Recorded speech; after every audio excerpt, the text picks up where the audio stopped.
Hello, today we're going to look at an introduction to factoring polynomials.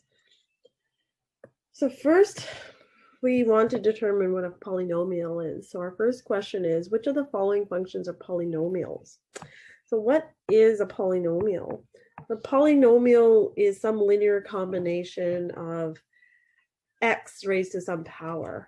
So let's just scroll over to the right here and write out an example of a polynomial. So x cubed plus x squared plus x plus 1. This is an example of a polynomial. In general, a polynomial p of x looks something like this. Some number, a coefficient, an raised to the power an plus some other coefficient, a sub n minus 1 times x raised to the power x n minus 1, and so forth, all the way to a sub 1 times x plus a sub 0. So here an minus 1, all the way to a 0. These are all real numbers. N is some integer and is a positive. It's a positive. Let's go with positive. It's a positive integer. Positive integer. Okay. So this would be a general polynomial. So put that. This is an example of a polynomial. This is a general polynomial. All right. So now let's go back to our question. Which of the following functions are polynomials? So we're looking for functions that have this format that we just saw. Okay, so part A, is this a polynomial? Looks like it. We have x cubed plus some number times x squared minus or plus some number times x. So A, yes, polynomial. B, is this a polynomial? Well, first off, we have 2 raised to the power 3x plus 1. So right there, we don't have number times x raised to some power. So immediately, this rules the function in part B to being a polynomial. So no, not a polynomial. Let's look at C. All right, is this a polynomial?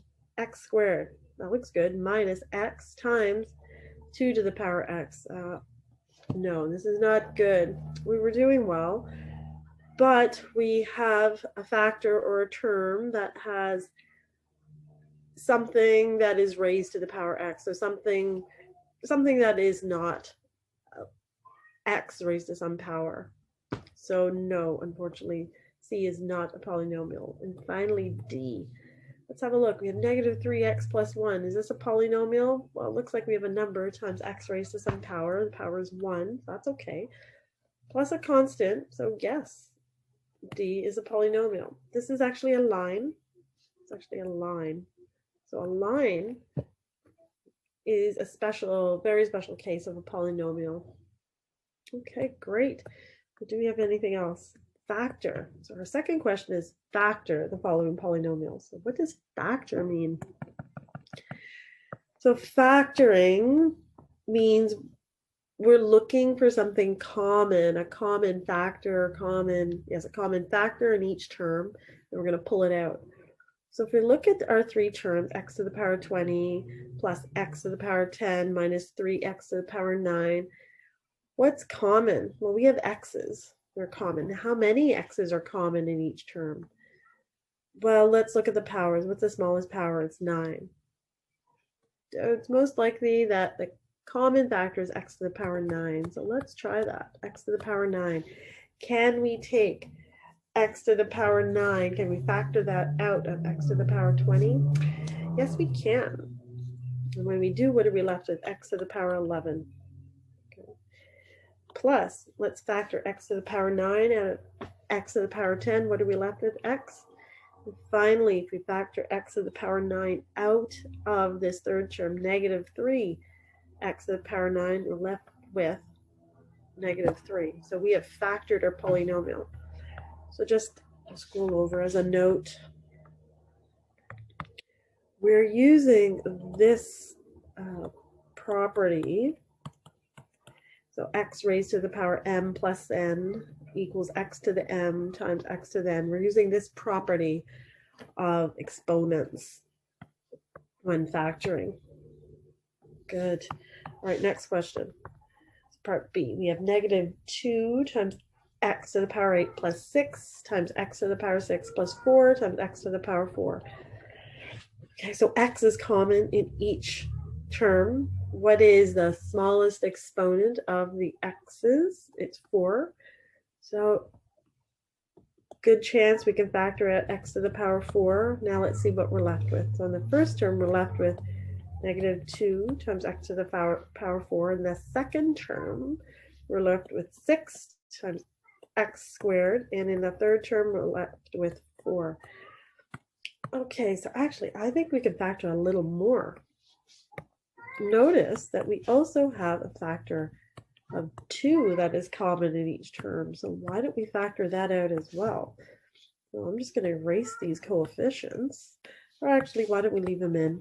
And we'll take one more step.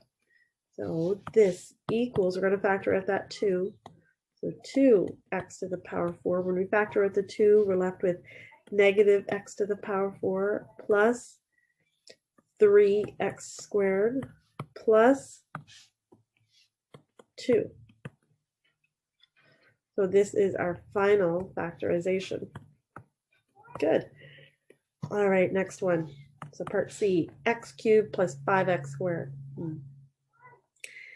There's an x in each term, so that's good. The lowest or the smallest exponent of the x's is 2. So we probably can factor out an x squared. When we do that, we're left with x squared times in brackets x plus 5. Great. And last one. Let's look at each term. 6x to the power 4 minus 2x cubed plus 3x to the power 5 plus x squared. There's an x in each term, so x raised to some power can be factored in. Now, what is the lowest power, the smallest exponent? It's 2. So it looks like we can factor out x to the power 2 or x squared. Now, if we look at the coefficients, any common factors among the coefficients? No. 6, 2, 6, negative 2, 3, and 1. The only common coefficient is 1. So we can't factor anything out. So now let's factor out that x squared and see what we're left with. And we're left with x squared times, in brackets, 6x squared minus 2x plus 3x to the power 3 plus 1. And we have factored. Great. So that brings us to the end of our session. If you have any questions, feel free to send us an email at info@raisemymarks.com or give us a call, day or evening, and we'll be happy to answer any of your questions. Thank you for watching, and we look forward to seeing you again soon.